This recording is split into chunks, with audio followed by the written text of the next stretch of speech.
गया? पढ़ा जाए जी। पार्श्वनाथ कल हमने देखा, उनसे जुड़े जो प्रश्न है कल हमने पार्श्वनाथ को देख लिया।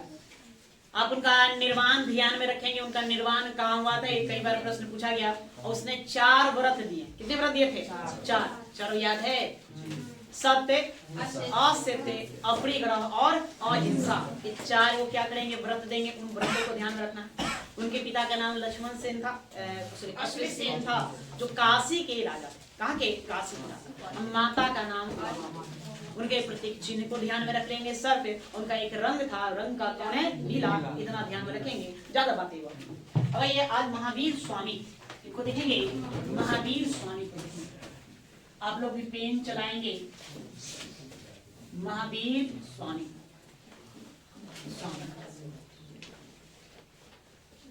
इनसे जुड़ा हुआ है जो पहले बातें हैं उसको हम देख लेंगे। उसके बाद इनका जो वास्तविक नाम था, वास्तविक नाम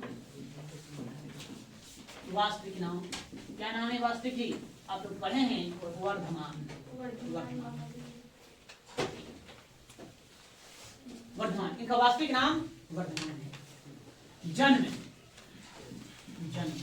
जन्म देखिए, आप पुराना किताब पढ़ेंगे तो महावीर स्वामी का या भगवान महावीर का जन्म जो है वो कितना बताता है? 540 ईसा पूर्व बताता है। लेकिन नए शोधों के अनुसार बताया गया है कि इनका जन्म 599 ईसा पूर्व में हुआ। नए शोध, अभी जो नया पुस्तक आपको प्रिंट होकर आएगा मार्केट में, उसमें आप देखिएगा उनके जन्म की तारीख को कितना बना दिया गया है? 599 बता दिया गया। हालांकि अभी भी कुछ जो नए पुस्तक हैं उसमें भी 540 देता है। अर्थात कह सकते हैं कि अब यहाँ विवाद वाला कारण बन गया। नए शोधों के अनुसार महावीर स्वामी का जन्म कब है? 599 BC। लेकिन पुराना किताब जितना पढ़े कितना दिया हुआ है? 540 ईसा पूर्व दिया हुआ है। तो रही बात तो कौन सही है? तो ऑप्शन के आधार पर आपको काम करना होगा। अब तो किसके आधार पर? ऑप्शन, जिस प्रकार से ऑप्शन रहेगा उसी प्रकार से आपको काम करेंगे। तो जन्म, अब जन्म स्थली, जन्म स्थली की बातें पूछेगा। तो जन्म स्थली को लेकर भी विवाद है। क्या है विवाद? इनका जन्म हुआ था कुंडग्राम। कहाँ हुआ था? कुंडग्राम। कुंडग्राम कहाँ पड़ता है? तो बिहार के वैशाली में पड़ता है कुंडग्राम, यहाँ पड़ता है। अब आप लोग कभी नालंदा खंडहर घूमने गए होंगे। नालंदा खंडहर जाएंगे तो वहां से ठीक है उत्तर पूर्व की दिशा में तकरीबन 3-4 किलोमीटर चलने पर एक और स्थान आएगा, कुंडल। क्या आएगा? कुंडलपुर नालंदा। आप वहां जाएंगे तो वहां देखेंगे, वहां लिखा हुआ है महावीर स्वामी की जन्म स्थली, वहां पर लिखता है। नहीं, अब इसको नहीं, ऐसे ज्यादातर इतिहासकार मानते हैं कि नहीं, कुंडग्राम को लेकर के विवाद है, कुंडग्राम है का। तो ज्यादातर प्रमाणित ये दिया गया कि कुंडग्राम वैशाली में है। बिहार के जो वैशाली जिला है, हाजीपुर वैशाली, तो वहीं पर एक कुंडग्राम पड़ता है। लेकिन कुछ का मानना क्या है? कुंडलपुर। ये वो कुंडग्राम आज वर्तमान में क्या कहलाता है? कुंडलपुर पुरी है। तो कहाँ पर मिलेगा आपको? नालंदा मिलेगा। वहां जाएंगे तो उनका बहुत बड़ा मंदिर बना हुआ है वहां पर, और साफ स्पष्ट लिखा हुआ है भगवान महावीर की जन्म स्थली कौन? कुंडलपुर। बात समझ गए या? लेकिन अभी आप लोग को किसमें टिक लगाना है? कुंडग्राम पर आपको ध्यान में देना होगा। ठीक है। इनकी माता, इनकी जो माता थी, माता का नाम था त्रिशला। क्या नाम था? त्रिशला नाम था। ये जो त्रिशला हुई, हमने बताया था लिच्छवी नरेश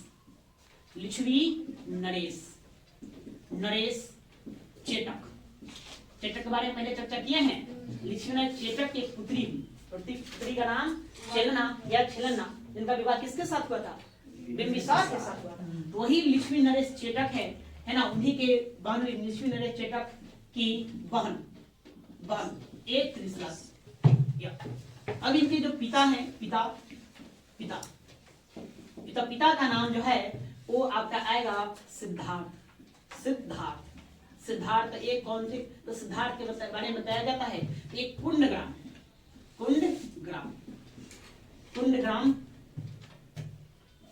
ग्राम के ज्ञात्री कुल के मुखिया थे। ज्ञात्री के कुल के प्रधान थे। ये आपको ध्यान में रखना है। इनके पिता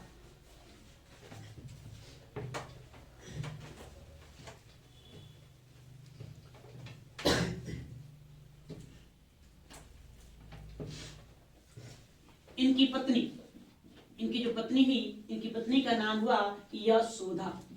क्या नाम हुआ? यशोदा। इनकी एक पुत्री हुई, इनकी पुत्री की प्राप्ति होगा, पुत्री, तो पुत्री का दो नाम मिलेगा। एक नाम मिलता है प्रिय दर्शना, प्रिय दर्शना, और एक नाम इन्हीं का मिलता है अनुजा, अनुजा, अनुजा, अनुजा, अनुजा। ठीक है, कितने नाम मिलेंगे? दो। पुत्री का नाम प्रियदर्शना, अनुजा, ये दोनों मिलता है।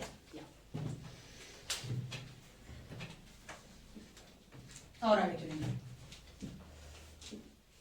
इनकी एक बहन थी, बहन का नाम सुदर्शना, सुदर्शना, सुदर्शना। इनका दामाद के बारे में पूछेगा कि दामाद कौन थे? दामाद, इनके दामाद का नाम था जामाली, जामाली, जामाली, है ना। इनका प्रथम शिष्य पूछेगा कि भगवान महावीर के पहले शिष्य कौन हुए? इनका पहले जो शिष्य हुए उनका भी नाम था जामाली। इनका जो दामाद हुए वही क्या है? जामाली ही इनके शिष्य हुए। प्रथम विरोधी के बारे में पूछेगा, तो विरोधी में भी आपको ध्यान रखना है जामाली, नहीं, तीनों जगह आपको क्या ध्यान में रखना है? जामाली। अर्थात इनकी जो पुत्री अनुजा प्रिय दर्शना थी, उनका विवाह किसके साथ हुआ था? जामाली। भगवान महावीर, भगवान को अर्थात वर्धमान को जब ज्ञान की प्राप्ति हुआ, तो ज्ञान की प्राप्ति को लेकर पहला विरोध जो जताएंगे वो कौन जताएंगे? जमाली। उन्हीं का अपना जो दामाद हुए जमाली विरोध जताते, मतलब किस प्रकार का वो ज्ञान मिला वगैरह, वो सारे सवाल वो खड़ा करते हैं। सवाल खड़ा करने वाले व्यक्ति थे, बहुत सारे सवाल करेंगे, उनके सवालों का जवाब बड़ा ही सुगमता से देंगे, सरलता से देंगे। सरलता से देने के बाद वो समझ जाएंगे कि वाकई में इनको ज्ञान की प्राप्ति हुआ, फिर वही उनका क्या बन जाएंगे? शिष्य बन जाएंगे। तो पहले शिष्य कौन होंगे? जमाली। ठीक है, ये भी आपको ध्यान में रखना है।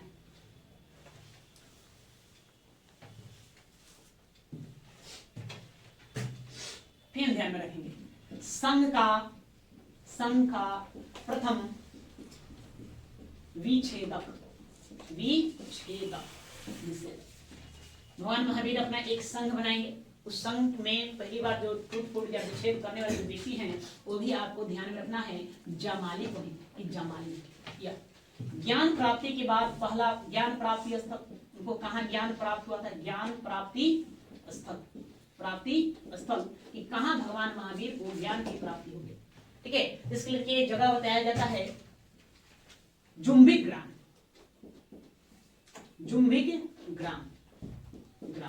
या तो जुम्बिक ग्राम है कहाँ? तो ऋजुपालिका नदी के तट पर। कहाँ? ऋजुपालिका नदी के तट पर, या इसको ऐसे लिख देते हैं ऋजुपालिका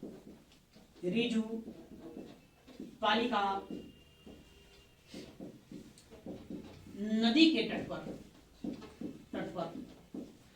जुम्बिक ग्राम के निकट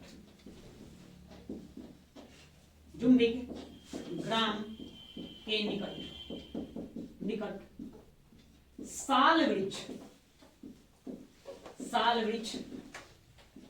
के नीचे ये इनका ज्ञान प्राप्ति स्थल है ना। तब से पूछा जाएगा कि भगवान महावीर स्वामी को ज्ञान कहाँ प्राप्त हुआ था? तो ज्ञान प्राप्ति जो स्थल है कौन है? ऋजुपालिका नदी पूछे थे कौन सा? ऋजुपालिका। जगह पूछे थे जुम्बिक ग्राम। ये प्रश्न आया है कि जुम्बिक ग्राम का संबंध किससे है? किससे है? भगवान महावीर से। किस वृक्ष के नीचे? तो साल वृक्ष के नीचे। अब सवाल ये उठता है तो फिर ये ऋजुपालिका नदी है कहाँ? नहीं, ऋजुपालिका नदी अभी ज्ञात है, इसके बारे में भी कुछ बताया नहीं गया है ये कौन सी ऋजुपालिका नदी की बातें हो रही है। ठीक है, सिर्फ हम कल्प सूत्र के आधार पे बातें बताते हैं। कल्प सूत्र में जो भी बातें लिखा गया है उसमें ही लिखा गया कि ऋजुपालिका एक नदी बहती थी, उसी नदी के किनारे तट के आसपास एक गांव था जुम्बिक ग्राम था। उसी जुम्बिक ग्राम के पास साल वृक्ष के नीचे इन्होंने 12 वर्षों का कठोर तपस्या करने के बाद इनको क्या हुआ? ज्ञान की प्राप्ति हुआ। लेकिन ऋजुपालिका नदी अभी क्या है? अज्ञात है, इसको ध्यान रखें, इसको करिए।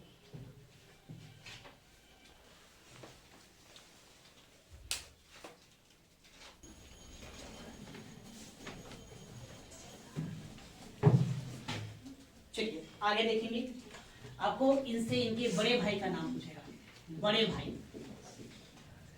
भाई का नाम, इनके जो बड़े भाई हुए उनका नाम नंदीवर्धन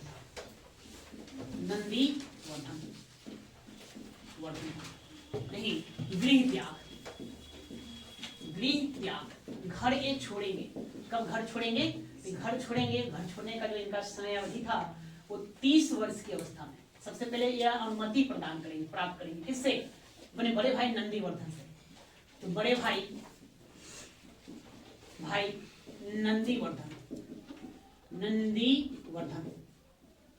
से अनुमति प्राप्त कर,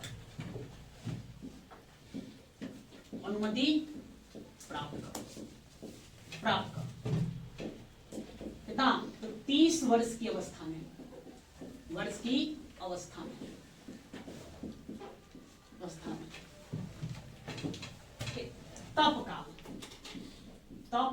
तप मतलब तपस्या कितने साल करेंगे? 12 वर्षों का एक तपस्या करेंगे। कहा जाता है भगवान महावीर 12 वर्षों तक तपस्या किए। तपस्या करने का इनका जो साधन था वो अपने ज्ञान प्राप्त करने के इनका जो साधन था वो तपस्या और काया क्लेश था। उसके माध्यम से उन्होंने क्या किया? वो तप की प्राप्ति की।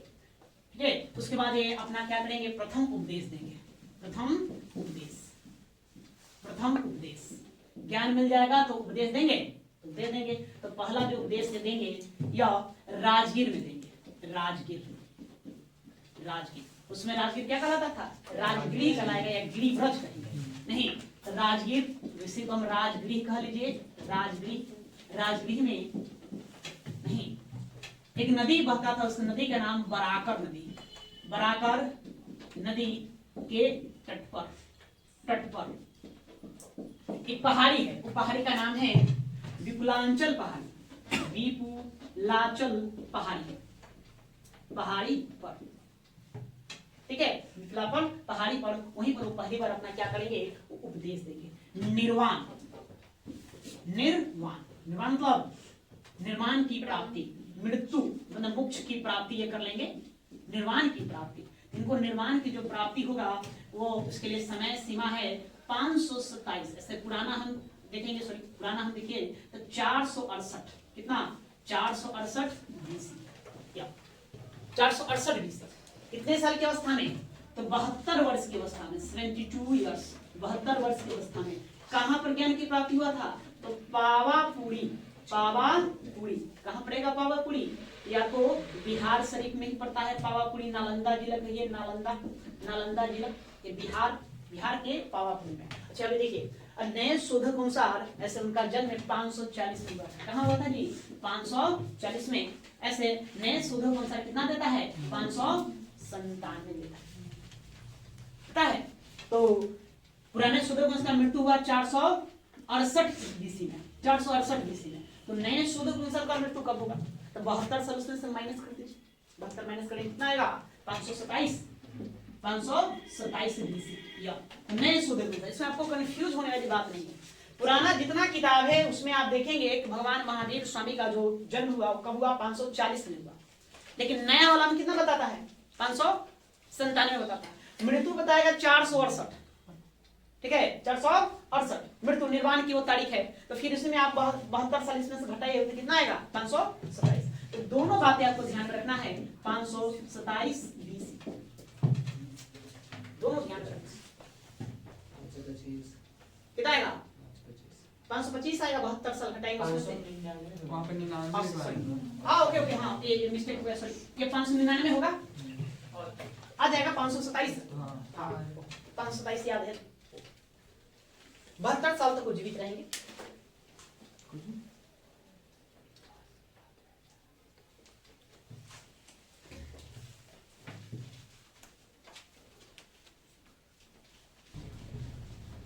तो उनसे जुड़ा हुआ कुछ मोटा मोटी जो बातें हैं उसको हमने देखा। अब ये हम विस्तार से जानते हैं भगवान महावीर को।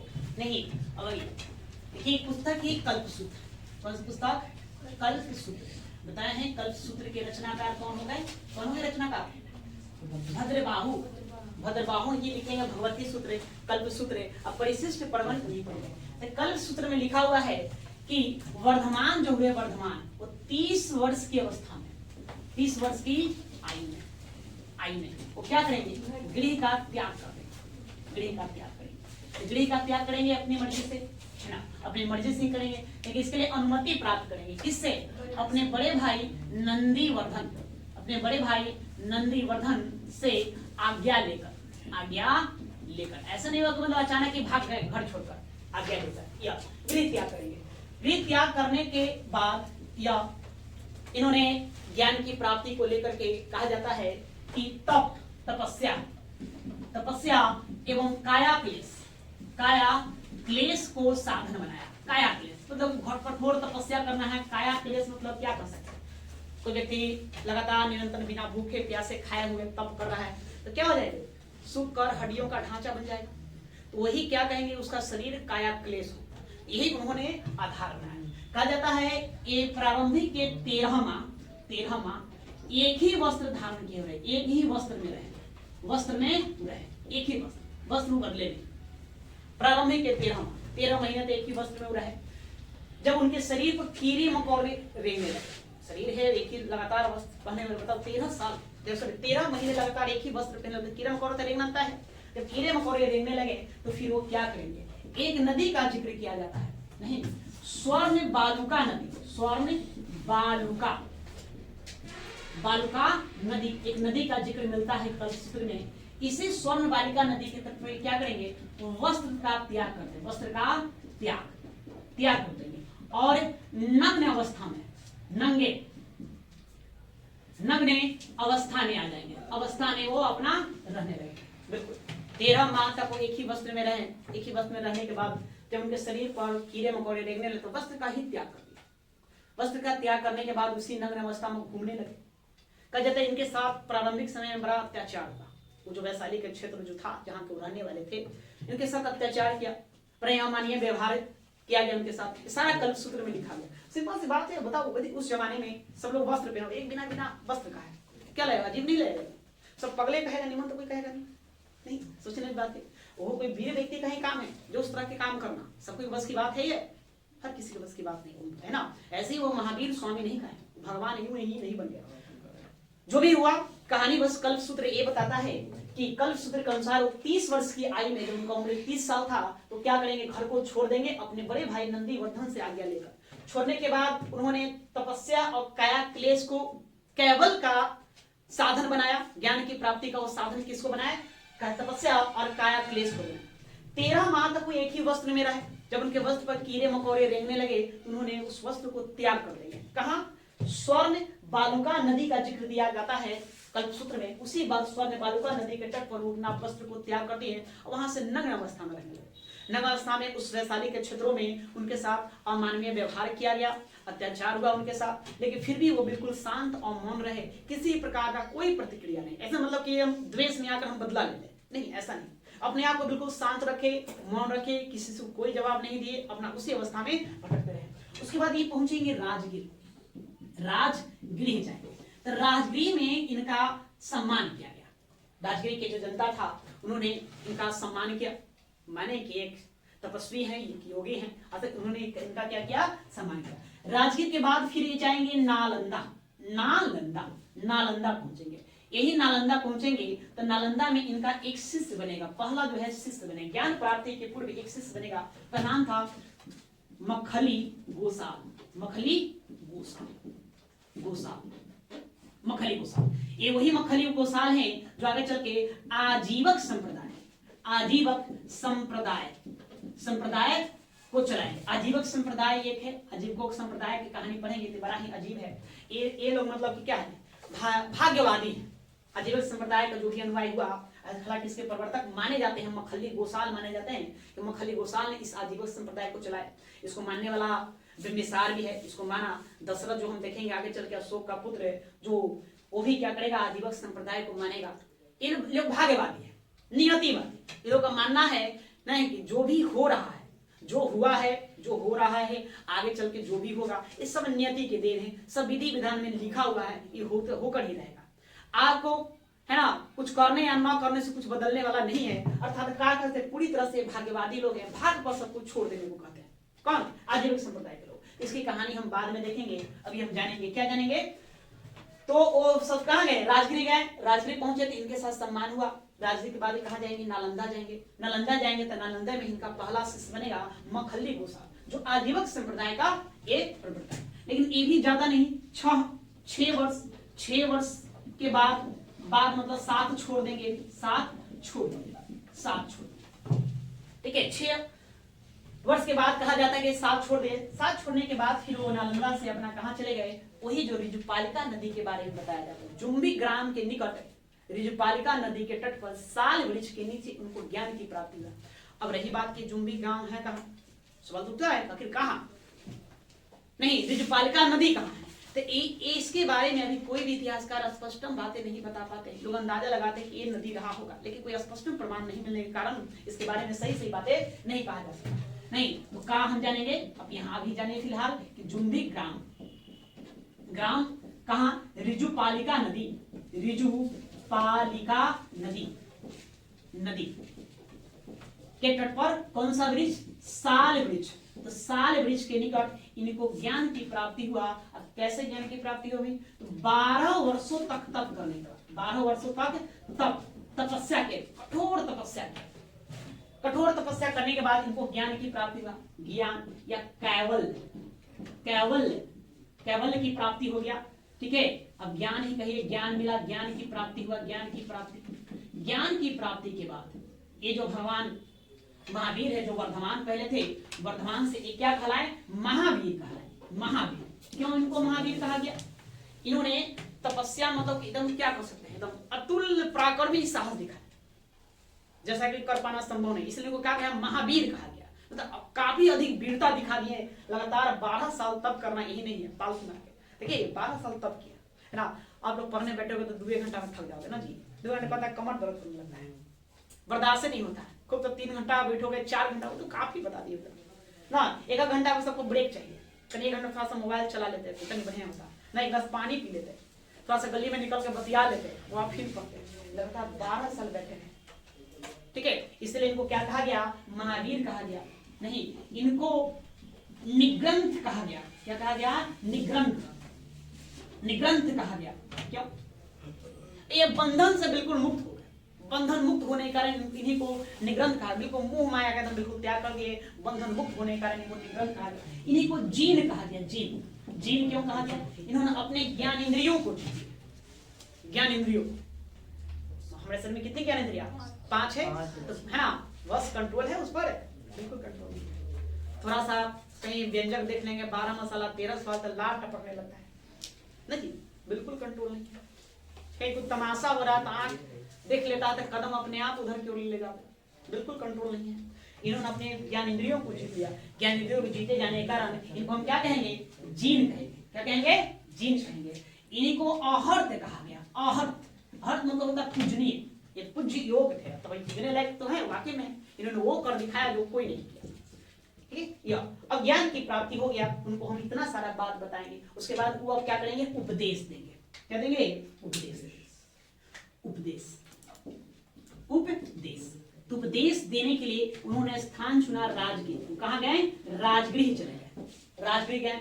राजगृह में एक नदी मिलता है, बराकर नदी, बराकर नहीं, बराकर नदी। किताब में यही, कल्प सूत्र में ही जिक्र है, बराकर नदी है ना। पहाड़ी के नाम विपुलांचल, विपुलांचल पहाड़ी है, इसी विपुलांचल पहाड़ी पर वो क्या करेंगे, पहली बार उपदेश देंगे, और यहीं से वो क्या होंगे, प्रसिद्ध हो जाएंगे। ठीक है, फिर अपने आने वाले जीवन के 30 वर्षों तक वो घूम घूम कर इस बिहार भूमि में, बिहार उत्तर प्रदेश के क्षेत्रों में वो अपना ज्ञान फैलाते रहेंगे। जैन धर्म की जो शिक्षाएं थी वो आम जनमानस तक पहुंचाने का वो क्या करेंगे, वो कार्य करते रहेंगे। ठीक है, बाकी हम इनके और भी कहानियां हैं देखेंगे धीरे धीरे। पहले आप लोग इसको नोट करेंगे, इसको लिखिए, इतना समझ तो नहीं पाओगे, नहीं हाँ, बोलते रहे, बोल रहे हैं, देखिए।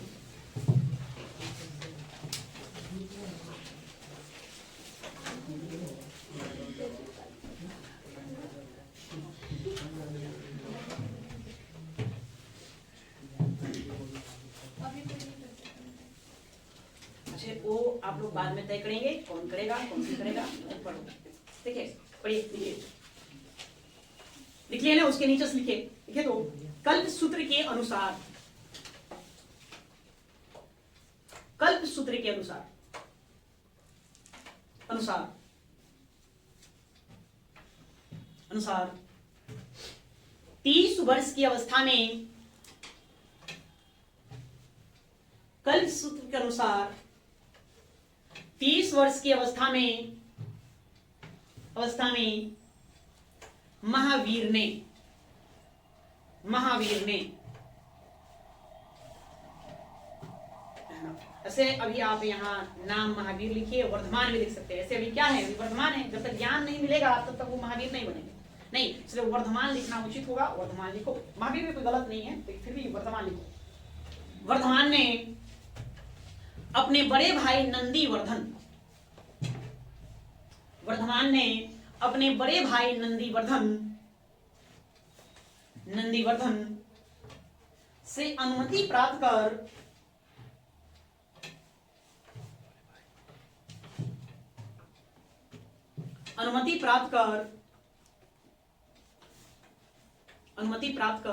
गृह त्याग कर सन्यासी बन गए। अनुमति प्राप्त कर गृह त्याग कर सन्यासी बन गए।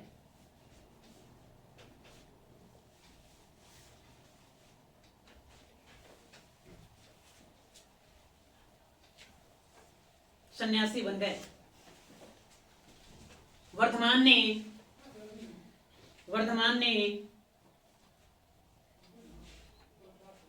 वर्धमान ने कठोर तपस्या और काया क्लेश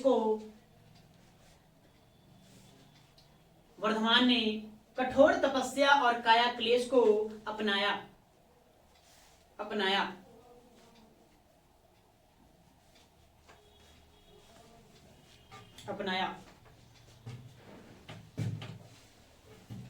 प्रारंभिक 13 महीना लिखेंगे, 13 माह, प्रारंभिक 13 माह तक वे एक ही वस्त्र धारण किए रहे।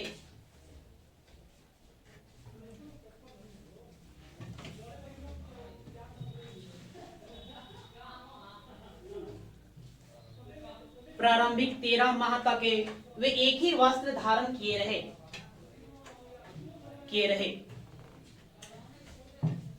जब उनके शरीर पर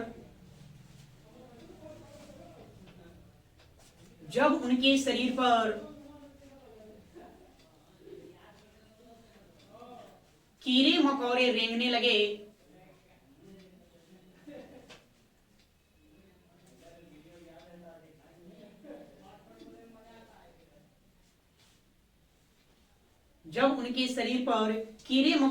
लगे, तब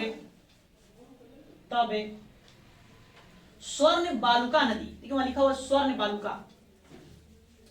स्वर्ण बालुका नदी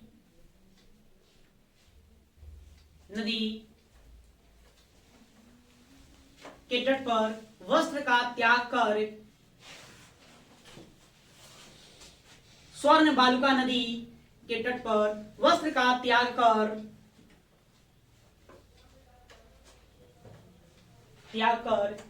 नंगे घूमने लगे।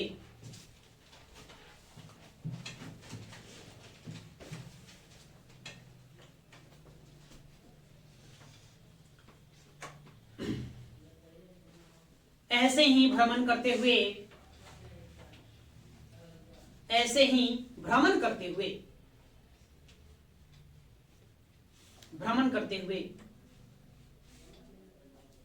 वर्धमान जब राजगीर पहुंचे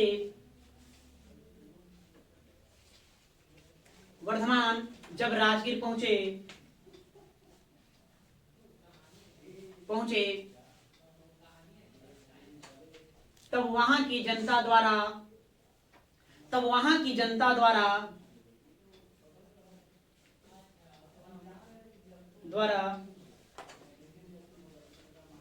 उनका सम्मान किया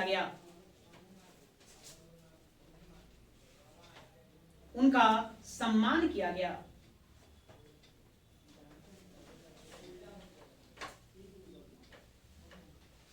क्या पैराग्राफ छोड़ के लिखेंगे। राजगीर से वे नालंदा पहुंचे।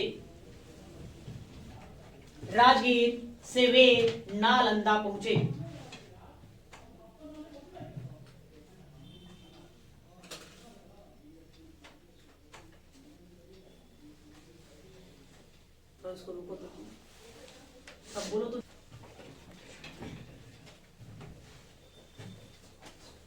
हाँ क्या लिखे? हाँ, राजगीर से वे नालंदा पहुंचे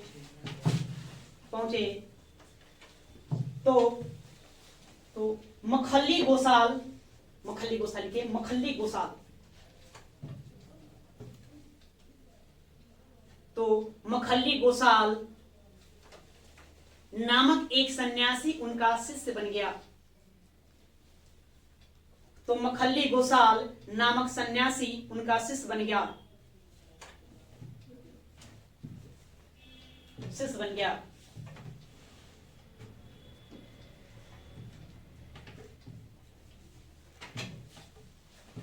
परंतु 6 वर्ष पश्चात 6 साल बाद 6 वर्ष पश्चात वह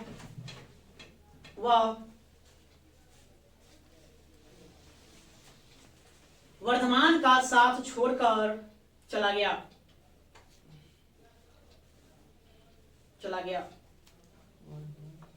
वर्धमान का साथ छोड़कर चला गया।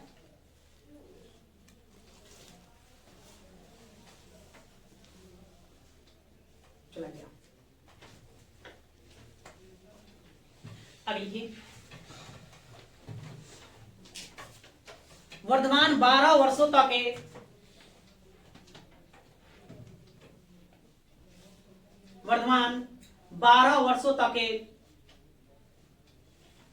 कठोर तपस्या करते हुए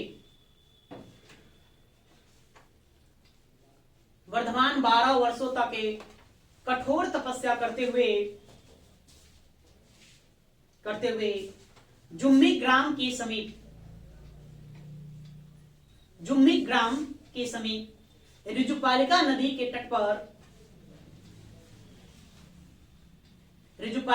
के तट पर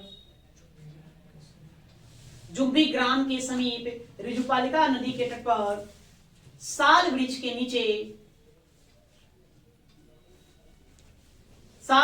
नीचे कैवल या लिखे कैवल प्राप्त किए या ज्ञान प्राप्त किए।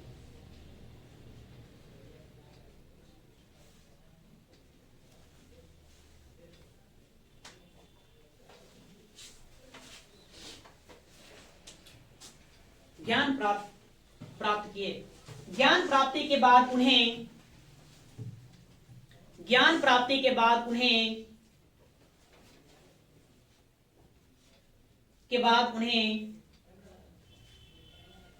महावीर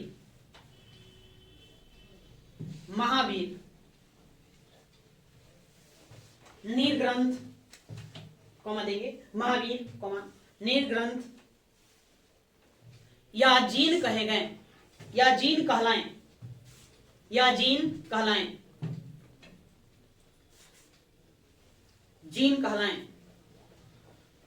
क्यों ये नाम दिया गया, कारण बताएं? नहीं, तप में पराक्रम दिखाने के लिए उनको महावीर कहेंगे। बंधन से मुक्त हो गए तो उनको क्या कहा गया? निग्रंथ कहा गया। और इन्होंने अपने ज्ञान इंद्रियों को जीत लेने के कारण उनको हम जीन कहेंगे। प्रश्न पूछा गया है किस तीर्थकर को जीन भी कहा गया? किनको कहा गया? महावीर स्वामी को। और अहर्त या केवलिन इस शब्द का अर्थ होता है पूजनीय, जो पूजने योग्य हो उसी को हम अहर्त या एक शब्द और इसके लिए प्रयोग करेंगे केवलिन, ये भी वो इनको कहा गया। ठीक है, या कहलाए। आगे आइए, पैराग्राफ छोड़कर लिखिए आगे। ज्ञान प्राप्ति के बाद महावीर, अब यहां से महावीर शब्द का प्रयोग करेंगे, वर्धमान नहीं। ज्ञान प्राप्ति के बाद महावीर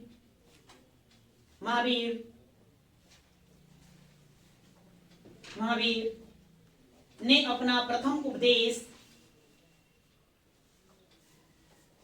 ज्ञान प्राप्ति के बाद महावीर ने अपना प्रथम उपदेश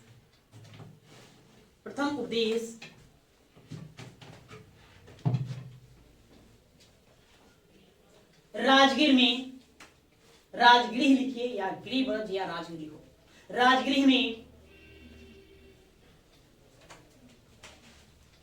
विपुलांचल पहाड़ी पर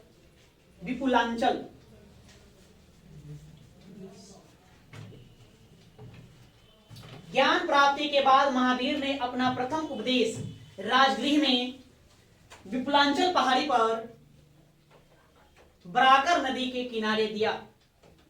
बराकर नदी के किनारे दिया।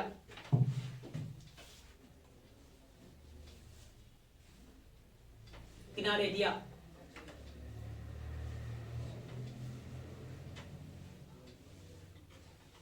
उनका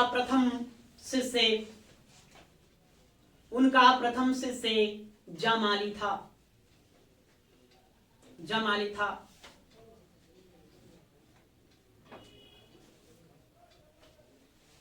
जमाली था। वैशाली के राजा चेटक, चेटक रिश्ते में क्या लगे? मामा।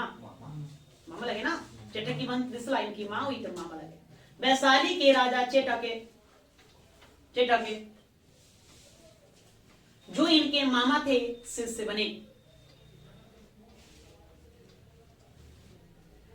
जो इनके मामा थे शिष्य बने।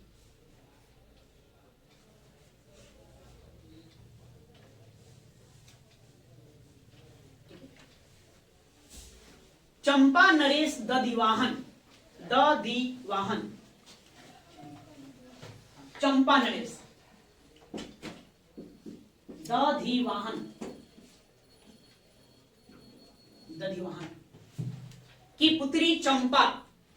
दधिवाहन ये कहां के राजा थे? चंपा। चंपा किस महाजनपद की राजधानी? अंग की अंग नहीं, तो चंपा नरेश उनको कहेंगे। दधिवाहन के बाद ही वहां पर ब्रह्मदत्त आएगा। कौन आएगा? ब्रह्मदत्त आएगा। इस ब्रह्मदत्त को पराजित करके बिंबिसार अंग को क्या करेगा?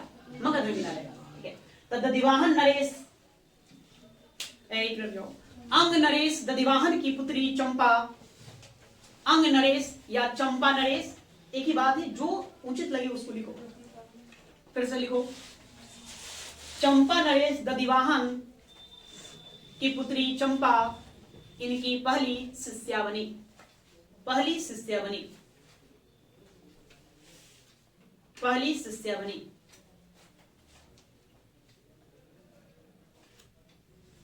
शिष्या बनी।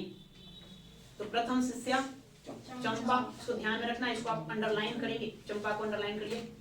शिष्या बनी।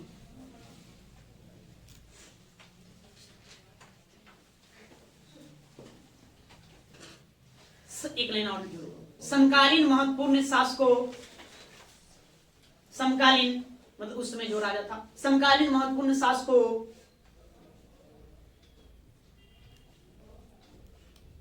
शासकों शासकों जैसे बिंबिसार, जैसे बिंबिसार, अजातशत्रु, कॉमा देके लिखते जाओ। अजातशत्रु, चंड प्रदोत, कहां का राजा था? चंड प्रदोत। अवंती, चंड प्रदोत आदि आदि आदि की आस्था जैन धर्म में बढ़ी।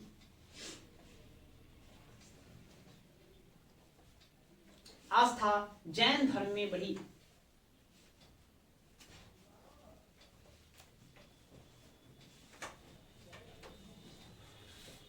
ठीक है, तो वर्धमान क्या बन गए? महावीर बन गए। अब इनके हम धर्मों के बारे में जानेंगे। धर्म शिक्षा मतलब किस तरह को शिक्षा देंगे, जैन धर्म की क्या क्या दीक्षाएं हैं, शिक्षाएं हैं, उसके बारे में हम जानेंगे। लेकिन अब अगले क्लास में आज के इतना ही रहना।